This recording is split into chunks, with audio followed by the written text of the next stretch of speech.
Good evening, ladies and gentlemen, and welcome to Ben Talk Sports. I'm your host, Ben, and today we're talking Jake Paul versus Anderson Silva. So let's get to business.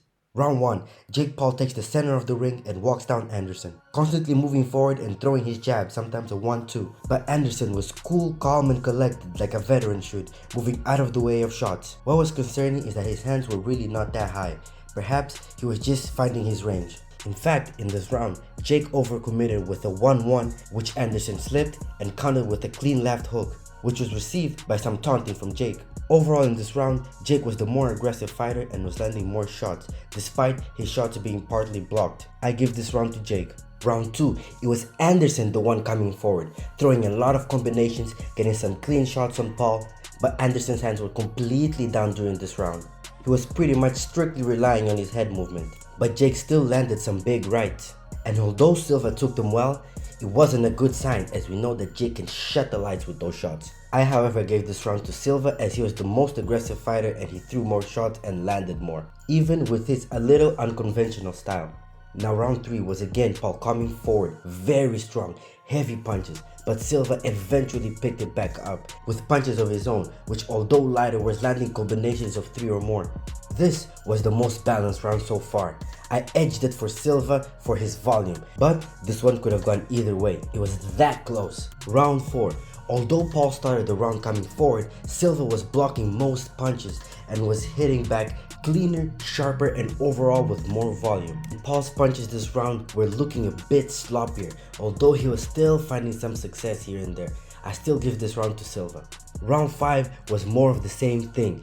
Paul was digging in deep and still coming forward, but Silva was rolling with his punches and showing some brilliant head movement. On the other hand, Paul was more of a stationary target, and at the end of the round he was leaning against the rope while Silva was teeing on him a little bit. I scored this round towards Silva.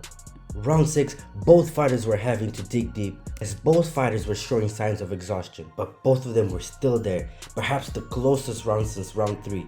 I slightly edged it towards Paul, but again, it was very close. Round 7, perhaps Paul was having a second win, because he came strong again, with some more pop in his punches, caught Silva a few times clean, and there wasn't very much volume from Silva this round, so I do edge it for Paul. Now, for the final round, Silva was wearing a lot of damage in his face, perhaps starting to show his age a little more. He was slower, which he could not afford with a style where he keeps his hands low. And although his chin has been kinda tested this whole fight, it was tested once again. But this time it cracked. At the end of a 3-4 combination for Jake, he sat Anderson. And although he got back on his feet before the 10 count and was winning the rest of the round, it was a little too late and Jake had that 10-8 round.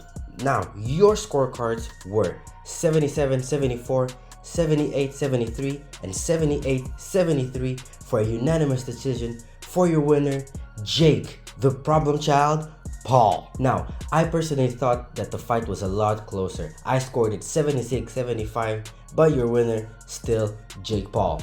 Moving on to my final thoughts, I think that this was Jake Paul's most entertaining fight by far, and we finally saw Paul dig deep to get a W. As far as a 47-year-old Anderson Silva, all I gotta say is wow. He not only stepped into the ring to fight a much younger fighter, but he once again fought to win, bell to bell. I'm very glad Jake Paul showed his respects to Anderson, and not only that, I'm glad that he gave him the opportunity to once again show his skills on a big stage once more. It was really great to see. Now, I don't know who Jake Paul is gonna fight next, but let me know in the comments who you think he'll face. Also, let me tell you this, I don't know if and when he will fight KSI, but I hope he beats him, because he just contributed so much to the sport. Anyways, everyone, that'll be it for this video. Thank you so much for watching. Don't forget to like and subscribe, and bye bye.